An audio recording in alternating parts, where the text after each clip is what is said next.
जानवी और प्रमोद की कहानी भाग 3।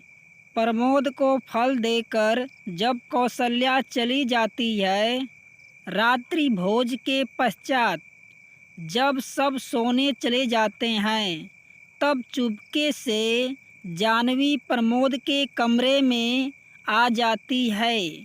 जानवी देखती है कि प्रमोद ने खाना खाया ही नहीं और वह सो रहा है। जानवी प्रमोद को देखने लगती है। शायद ही इतने करीब से उसने कभी प्रमोद को देखा था। जानवी प्रमोद की ओर आकर्षित होने लगी थी। वह उसकी सूरत को निहार रही थी। तभी प्रमोद की आंखें खुल जाती है। तुम यहाँ इस वक्त? प्रमोद झुंझलाते हुए बोला। जानवी का स्वप्न टूट चुका था। वह घबराकर बोली, वह देखने आई थी कि आपने दवा ले ली या नहीं।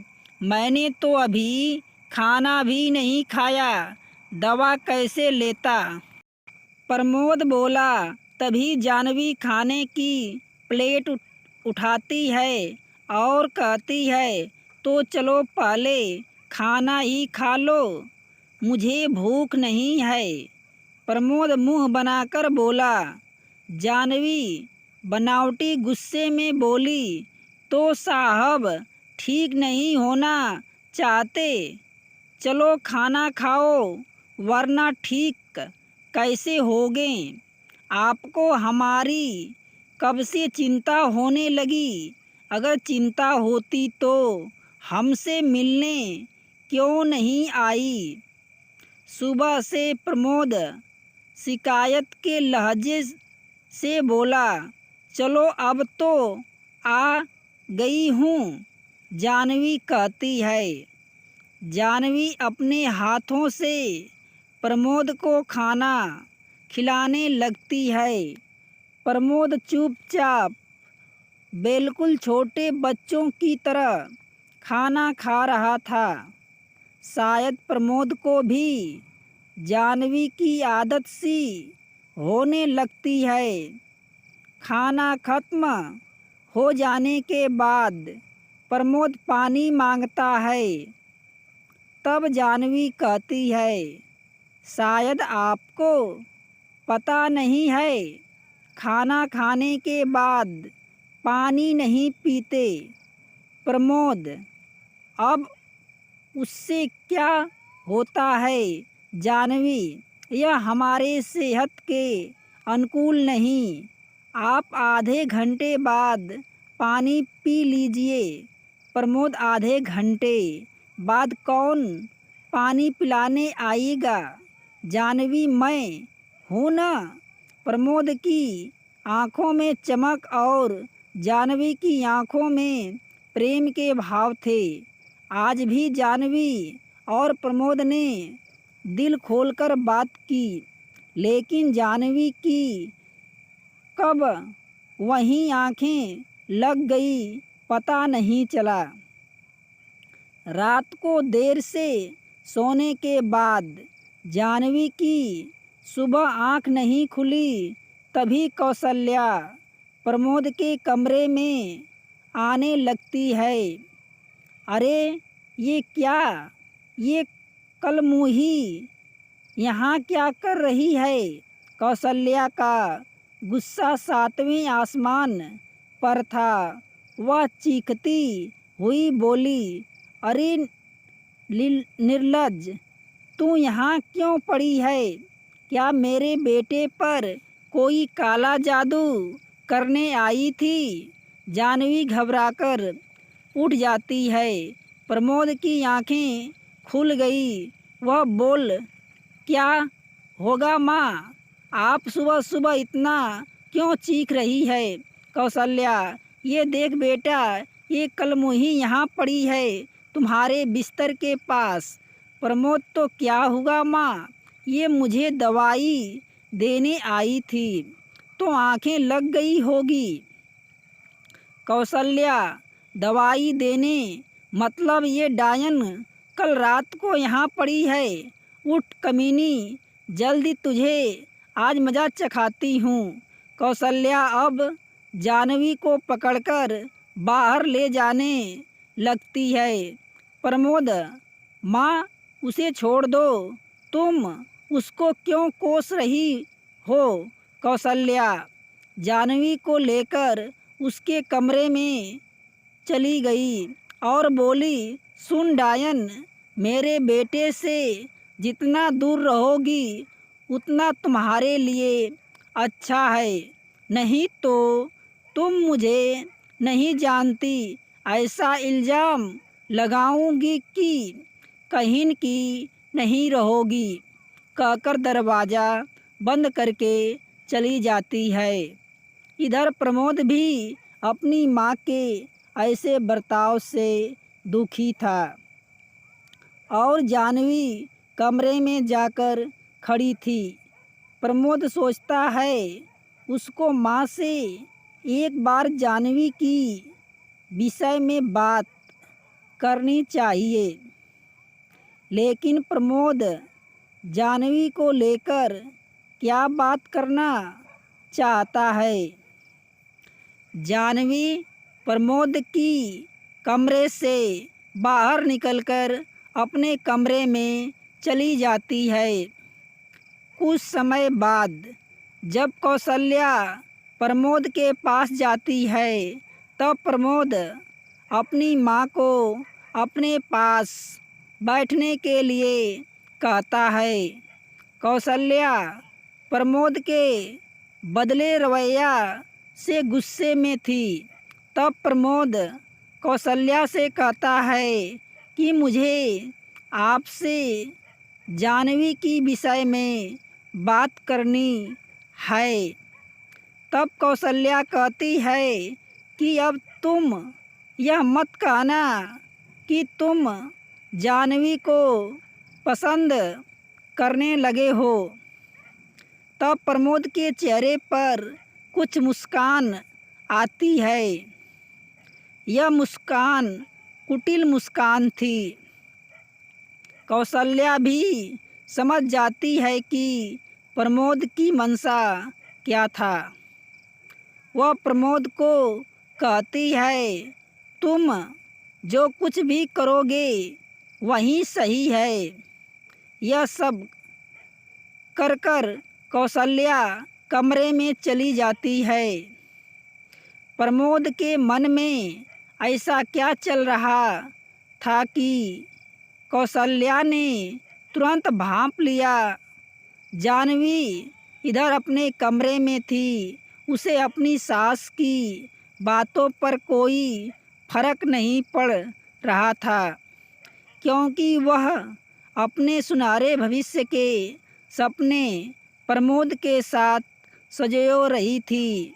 शायद उसका अंतर मन बार बार प्रमोद के लिए ख्वाबों की छाप उसको दिलासा रख रहा था। इस बात में कोई अतिशयोक्ति नहीं होगी कि उसके दिल में प्रेम के अंकुर चुपचाप पनप रहे थे। दोपहर के वक्त जानवी चुपके से प्रमोद कमरे में आ जाती है। प्रमोद उस समय सो रहा था तो जानवी चुपचाप उसे निहार रही थी। अचानक से प्रमोद की आँख खुलती है तो जानवी ख्वाब टूटता है। अरे तुम कब आई? मैं बस अभी आई। क्या आपने दवा ले ली? हाँ, बस अभी लेने वाला था। आप भी न बिल्कुल अपना ख्याल नहीं रखते। दवाई समय पर नहीं ले तो ठीक कैसे होगे? प्रमोद मुस्कुराया।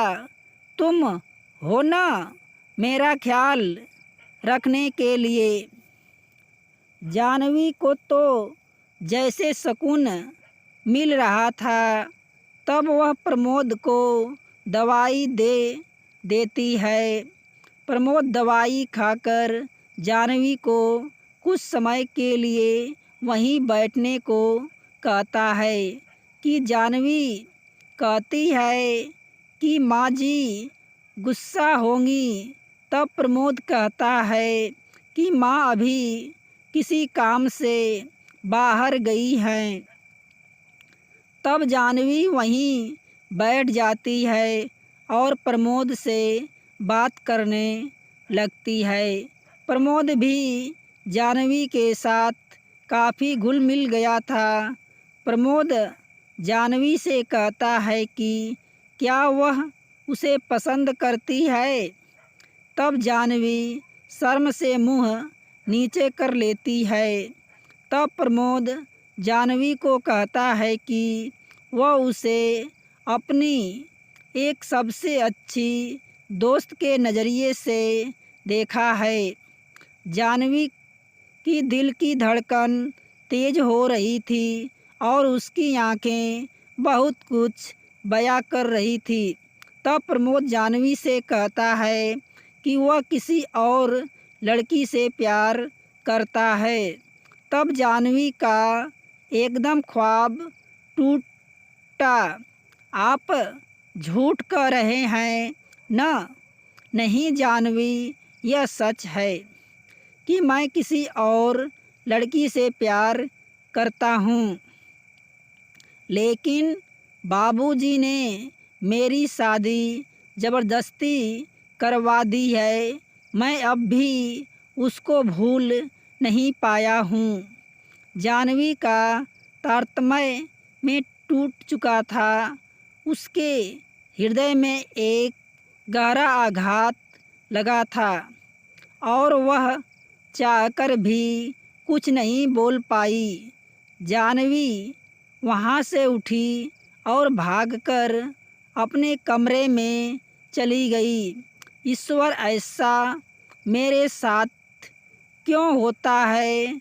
मुश्किल से कोई खुशी मिलती थी, वो भी आपसे देखी नहीं गई। मेरा दुर्भाग्य मेरा साथ नहीं कभी छोड़ेगा। जानवी घुट घुट कर रोने लगी। आखिर जानवी भी तो उस व्यक्ति पर दिल लगा बैठी थी जो कि कभी उसका था ही नहीं। अब तो केवल रोने के अलावा कोई चारा शेष नहीं था। कौशल्या भी घर आ चुकी थी। मणिलाल जी भी आज घर पर थे। मणिलाल जी कौशल्या से पूछते हैं, आज बहू नहीं दिखाई दे रही है, पड़ी होगी अपने कमरे में।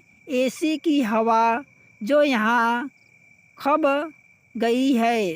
कौशल्या ने तमक कर जवाब दिया, तुम भी न हमेशा मुँह से जहर उगलती हो। मणिलाल जी की बात सुनकर कौशल्या क्रोध से उबल गई। मतलब जहर बोलता हूँ? क्या मैं नागिन हूँ? आप मुझसे ऐसे कैसे बात कर सकते हैं? मणिलाल जी कहते हैं, अरे मैं तो मजाक कर रहा था। कौशल्या गुस्से में भरकर आंखें तरेर वहाँ से निकल जाती है। कौशल्या प्रमोद के कमरे में आई और बोली, क्या हुआ? अभी तो कोई प्रतिक्रिया नहीं आया। माँ, बहुत खूब प्रतिक्रिया ज़रूर आएगी। कुटिल मुस्कान के साथ कौशल्या वहाँ से निकल जाती है और जानवी के कमरे में जाकर देखती है। जानवी बिस्तर पर पड़ी रो रही थी। जानवी वहाँ से निकलकर सीधे नीचे आ जाती है। घर में अशांति का सामान था। अब जानवी क्या करेगी? कौशल्या की आगे कौन सी चाल थी? क्या प्रमोद भी इस चाल का हिस्सा था? जानवी अपने कमरे में पड़ी रो रही थी, लेकिन उसे कब नींद आ गई उसे पता नहीं चला। नींद में उसे दिखाई दे रहा था जैसे दो हंस पानी में घूम रहे हैं, खेल रहे हैं, लेकिन किसी अन्य हंस ने उन पर हमला करके घायल कर दिया। कुछ समय बाद जब जानवी की नींद खुलती है तब प्रमोद वहाँ होता है। अरे आप यहाँ क्यों चले आए? जानवी प्रमोद को कहती है, मेरा मन नहीं लग रहा था। प्रमोद बोला, डॉक्टर ने मना किया है न, फिर भी नहीं मानते। प्रमोद जानवी के पास बैठ जाता है और कहता है, उसकी मंशा ऐसा बिल्कुल नहीं थी कि जानवी को बुरा लगे। जानवी चुप रहती है। प्रमोद जानवी को समझाने का प्रयास कर रहा है, पर जानवी उसकी कोई बात नहीं सुनना चाहती थी। इसी तरह कई दिन गुजर गए। अचानक से मणिलाल जी का देहांत हो गया।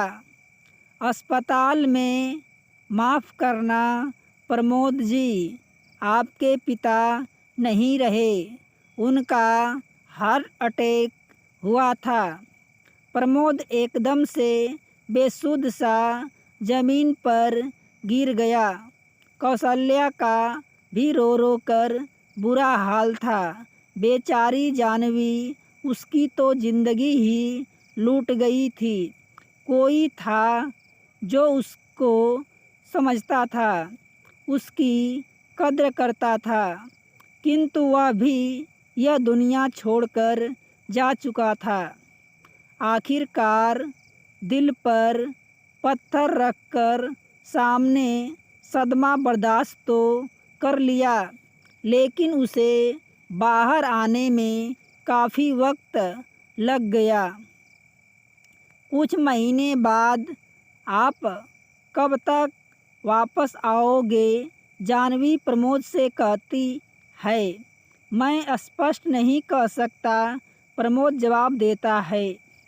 अपना ख्याल रखना और पहुंचकर फ़ोन कर देना, जानवी कहती है। ओके कहकर प्रमोद कमरे से निकल जाता है। प्रमोद किसी काम के सिलसिले में अमेरिका जा रहा था। कौशल्या प्रमोद का माथा चूमती है और कहती है, अपने काम में आगे निकल जाना, पीछे मत देखना, मैं सब संभाल लूँगी। प्रमोद जानवी को बाय करता है और माँ के पैर छूकर निकल जाता है। जानवी प्रमोद को देख रही है। जब तक उसकी गाड़ी उसकी आँखों से ओझल नहीं हुई और उसके आंसू भी बह चले। कौशल्या भी जानवी को देख रही थी और बोली, बहू तुम भी थोड़े दिन अपने मायके घूम आ, तेरा मन शांत हो जाएगा। लेकिन जानवी मना कर देती है। तब कौशल्या के बार बार कहने पर वह मायके चली जाती है, किंतु उसका मन अभी तक वो यादें सजोए रखा था। कुछ दिन बाद जब जानवी घर आती है और दरवाज़ा खोलती है, तब अंदर से एक सुंदर सी लड़की निकल आती है। जी कहिए, आपको किससे मिलना है? वो लड़की बोलती है, आप कौन हैं? जानवी कहती है। वो लड़की बोलती है कि मैं इस घर की मालकिन हूँ। तब जानवी कहती है कि वो घर तो उसका है। तब लड़की कहती है कि हम कल ही यहाँ शिफ्ट हुए हैं।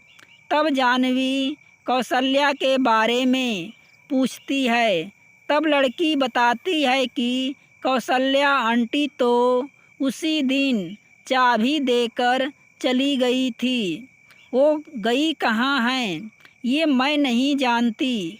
जानवी को चक्कर आ रहे थे, ना तो उसका नंबर लग रहा था और ना ही उनका कहीं अता पता था। हे ईश्वर, यह मेरे साथ क्या हो रहा है? मैं अब कहाँ जाऊँ? जानवी अपने ही घर में पराया हो चुकी थी। तब जानवी लड़की से कहती है, क्या मैं अंदर से अपना सामान ले सकती हूँ? तब लड़की कहती है, कौशल्या आंटी पहले ही सब कुछ लेकर जा चुकी हैं। तब जानवी अपने कुछ कपड़े भिखारियों के पास देती है और वहाँ से रोते हुए निकल जाती है। अब मैं कहाँ जाऊँ? वह मन ही मन में बोल रही थी। वह शहर में घूमने लगती है कि कहीं माँ जी का पता ठिकाना मिल जाए, पर कुछ हासिल नहीं होता। थक हार कर एक मंदिर के सामने बैठ गई। हे दुर्गा माता, मेरी सहायता कीजिए, मैं भंवर में फंस गई हूँ। जानवी को वहाँ सीढ़ियों पर बैठे हुए रात हो गई। आसपास कुछ असामाजिक तत्व खड़े थे जो उसको घूर रहे थे। मंदिर भी बंद हो चुका था। जानवी को ठंड भी लग रही थी। अब जाए तो कहाँ जाए? तभी वो लड़के जो मंदिर के पास खड़े थे जानवी के पास आने लगते हैं। जानवी डर जाती है और वहाँ से भागने लगती है। लड़के भी चुपचाप जानवी के पीछे दौड़ रहे थे। तभी जानवी एक निर्जन स्थान पर पहुँच गई। चारों तरफ अंधेरा, बस सड़क पर ही लाइट चमक रही थी। जानवी अंधेरे के सागर में उतर जाती है। वो लड़के उसको ढूंढने की कोशिश कर रहे थे, लेकिन जानवी वीरान जंगल में चली गई। वो कब जंगल के अंदर पहुंच गई उसको पता ही नहीं चला। वह थक चुकी थी और थक कर एक पेड़ के नीचे गिर गई। जानवी को नींद आ रही थी और वो निर्भय होकर वहाँ सो गई। उसकी मुसीबत अभी भी ख़त्म नहीं हुई थी। कुछ तस्कर जंगल में घूम रहे थे।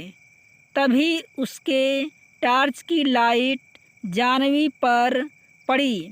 जानवी बेसुध पड़ी थी। तस्करों ने जानवी को उठा लिया और अपने अड्डे की ओर ले जाने लगे। तभी जानवी की आंखें खुली तो उसने देखी कई हट्टे कट्ठे आदमियों के चंगुल में है। जानवी चिल्लाने लगी। तब उनमें से एक आदमी बोला, चुप साली, बक बक किए जा रही है। ये जंगल है, यहाँ की आवाज़ पेड़ों से टकराकर वापस से यहीं आ जाती है। जानवी कहने लगी, मुझे छोड़ दो, मैं तुम्हारा क्या बिगाड़ा है। तब वो बोले, छोड़ देंगे, पहले हमारा काम तो पूरा हो जाए। ऐसा बोलकर वे उसके मुंह पर पट्टी बांध देते हैं। जानवी उनकी बाहों में ऐसी जकड़ी पड़ी थी कि उसका हिलना भी मुश्किल था। क्या जानवी उन तस्करों के चंगुल से छूट पाएगी? और वो तस्कर जानवी को किस मकसद से ले जा रहे थे? दोस्तों, कहानी का शेष भाग 4 में। यदि कहानी अच्छी लगे तो लाइक, शेयर, सब्सक्राइब अवश्य करना।